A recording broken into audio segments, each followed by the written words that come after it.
thanks hugely to Stella, Lewis, everyone at PSC, everyone who's come here, and the people who keep on kind of singing and chanting and protesting for human rights and for the lives of Palestinians to be saved. With every word I say and hear and every step I move, I feel enormous pain and suffering because of the Palestinian suffering, which is completely unconscionable, but we stand with them to the end. So, Barclays, complete shame on them, you know, has been said, basically it's the arms work. So we know from the reports that like PSE, CAP, 1 have done with independent financial researchers like Profondo, that it's in the region of like £10 billion of financial services which the Barclays provides arms companies who we know provide the weaponry which then go ahead and commit war crimes. And not only not only in the genocide in the West Bank, but the ethnic cleansing in the West Bank and the crimes of aggression against Iran, Syria, Lebanon, Yemen, like around the region, UK arms supported by Barclays are doing that. With, then of course there's the whole illegal occupation and apartheid. Both ourselves, War on Want and PSC, are among dozens of European and Palestinian human rights organisations who are in the Don't Buy Into Occupation coalition. And we assess the amount of money which financial institutions invest in companies active in the illegal settlements. Now, for our last report at the end of last year, European financial institutions provide 400 billion to companies involved in settlements. A quarter of that is from the UK. And the worst in the UK, HSBC, Barclays, Legal & General, and Standard & Chartered. Amongst the dozens of companies supported is like Bank Hapoalim, Israeli bank which has multiple branches in Israeli settlement colonies, and even as like the OHCHR, Office of the High Commissioner of Human Rights, reports, is actively promoting forced displacement of Palestinians, the construction of illegal settlements, and the infrastructure around them. At the very least, Barclays should be using its enormous influence to demand that Bank Hapoalim stops its support of such illegal activities, but of course it doesn't. And the bonds, a fair bit which has been said. So with Barclays being one of the 7 primary dealers there, in March 25 alone, $8 billion was raised through these. And I'd like to just read a little quote that you might have seen last year. It looked as if Barclays was going to pull out of this, but then the Financial Times reported that on the cusp of it making this move, it fell back after lobbying by influential Zionists. The FD doesn't use that language, funny enough. But anyway, Israel's Accountant General Yaeli Rothenberg commended the decision, noting Barclays' long-standing partnership and significant relations with the State of Israel and its vibrant economy. We appreciate the bank's statement affirming its continued commitment to the State of Israel. Barclays' decision to resist anti-Semitic and anti-Israel pressures, particularly those promoted by BDS movements, is commendable. It's something which came up in the meeting with Francesca Albanese, myself and others had last week when she was in London.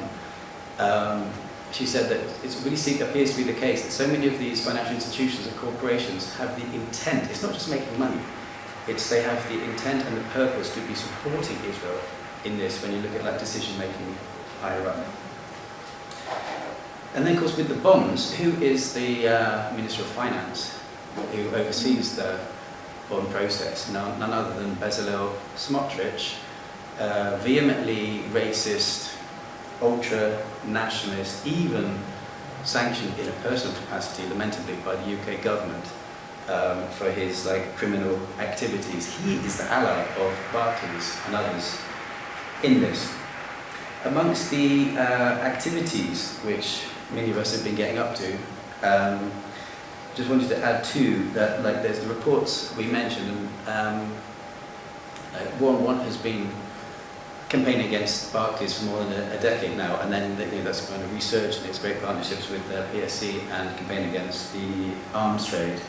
And we have had, as PSC have had, email the chief executives and others. We've written numerous letters to Barclays, which they almost never respond to. We get a kind of acknowledgement of having sent them. We've played it kind of softly at times. It'd be nice to meet, talk about these things together. It helps. Let's understand you a bit better. You understand a bit better.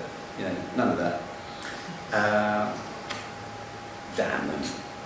Right. And then, looking at the impact, and some of this has been talked about, as well as the enormous discomfort, at least, that it has caused them. I was really pleased to see there's been 2 issues of Private Eye in May, when they looked quite closely at Barclays and its relationship with Israel. And it looks like Barclays has agreed to accept that it's going to take a bit of a hit on this, and so it takes disproportionate damage for a relatively small amount of financial success globally. What is behind that? It'd be lovely to talk to more insiders who have an idea of how they're really seeing that, whether it's kind of internally driven or susceptible to other forces. Excuse me a sec. And then what the reasons behind, say, lack of success, and what's holding it back from being more of a kind of South Africa moment. So I was reading the book by Omar Barghouti this week on BDS, and he kind of points out that it was actually as long ago as 1958 that the South Africans, ANC and others, started calling for there to be boycott of organisations, companies involved in South African apartheid.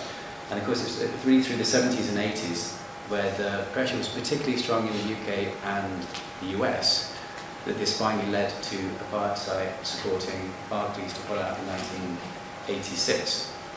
So that's 28 years. So kind of happy birthday, happy 20th birthday BDS. If you get them out in 8 years, we would have beaten what happened in South Africa.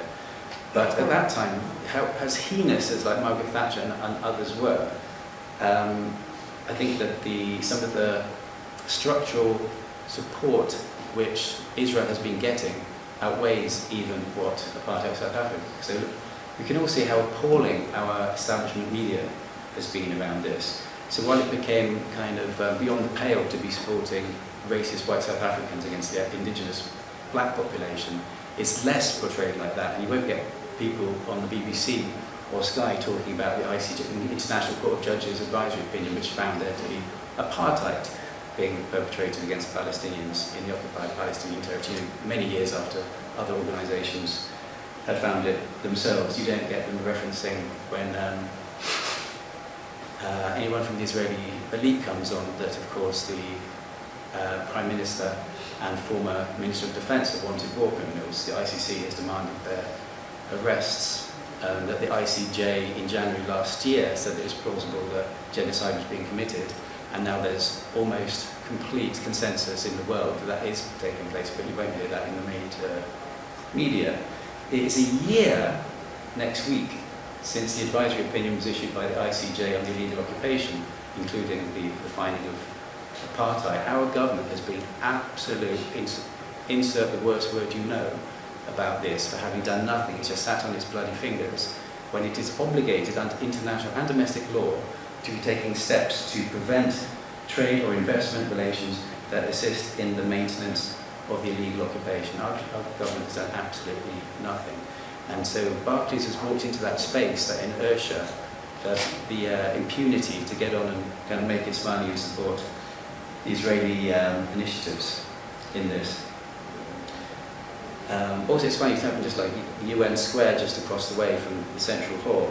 I remember the UN actually played a strong role in bringing apartheid down, essentially. There were numerous kind of conferences and exchanges, initiatives, whereas now it's quite a small part of the UN which is able to be working productively like that. Al-Haq was mentioned, and I've got huge respect for Al-Haq. I've been to the offices, worked closely with many of them there.